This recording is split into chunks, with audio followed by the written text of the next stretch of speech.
ఇప్పుడు ఏఐ ఎన్నో సంచలనాలను సృష్టిస్తోంది. గతంలో సాధ్యం కాని ఎన్నో పనుల్ని ఇప్పుడు ఏఐతో సులువుగా చేసి పడేయగలుగుతున్నాం. అయితే ఏ రకమైన ఏఐ టూల్ వాడాలన్నా సబ్స్క్రైబ్ చేయడం తప్పనిసరి అయిపోతోంది.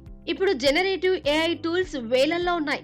వాటిలో మనకి నచ్చిన జనరేటివ్ ఏఐ టూల్స్ ఒకటో రెండో సెలెక్ట్ చేసుకొని ప్రతి నెల పే చేయాలి, లేదా కాస్త డిస్కౌంట్ దొరకాలంటే యాన్యువల్ గా పే చేయాలి. పే చేయడం మాత్రం తప్పనిసరి. మరి ఏఐ టూల్స్ ఫ్రీగా దొరికేవి లేవా అంటే ఉన్నాయి, కానీ అవన్నీ క్రెడిట్ బేస్డ్.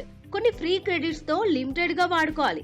పోనీ ఏఐ టూల్స్ ని లోకల్ గా ఇన్స్టాల్ చేసి మన సిస్టమ్ లో రన్ చేసుకుందామా అంటే మన కంప్యూటర్ గట్టిదై ఉండాలి. ఏఐ టూల్ రన్ కావాలంటే ప్రాసెసింగ్ పవర్ చాలా అవసరం. వేల కొద్ది ఖరీదు చేసే గ్రాఫిక్ కార్డ్ మన సిస్టమ్ లో ఉంటే తప్ప ఏఐ టూల్స్ సరిగ్గా పనిచేయవు. మరి ఇలాంటి పరిస్థితులలో ఎవరైనా ఏం ఆలోచిస్తారు? సులువుగా రన్ అయ్యే ఏఐ టూల్ దొరికితే బాగుండును అని అనుకుంటారు కదా.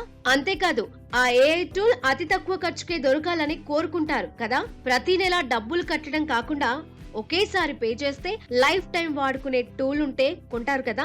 ఇదిగో ఇప్పుడు జనంలో ఉన్న ఈ డిమాండ్ నే కొన్ని కంపెనీలు ఎక్స్‌ప్లాయిట్ చేస్తున్నాయి. కొన్ని కంపెనీలు అసలు ఏఐ టెక్నాలజీతో తమ కంపెనీకి సంబంధం ఉన్నా లేకపోయినా ఆ టెక్నాలజీని తాము అడాప్ట్ చేసుకున్నట్లుగా క్లెయిమ్ చేస్తున్నాయి. మరికొన్ని కంపెనీలు ఏఐ యాప్ల పేరుతో దొంగ యాప్స్ ని క్రియేట్ చేసి జనం సొమ్ము లాగేస్తున్నాయి. ఏఐ పేరుతో చేసే మోసాలే ఇవన్నీ.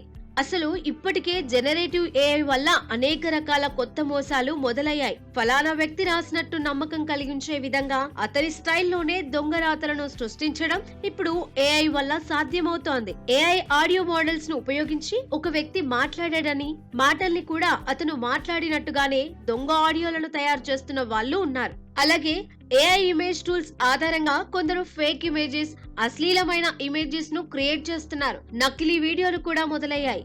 వీటన్నిటికీ తోడుగా ఇప్పుడు ఏఐ పేరుతో జరిగే ఈ యాప్ మోసాలు కూడా కలిశాయి. All in one great AI apps అని వీళ్ళు డబ్బా కొట్టుకుంటున్నా ఈ యాప్స్ నిజానికి ఏఐ యాప్స్ అసలు యాప్సే కావు.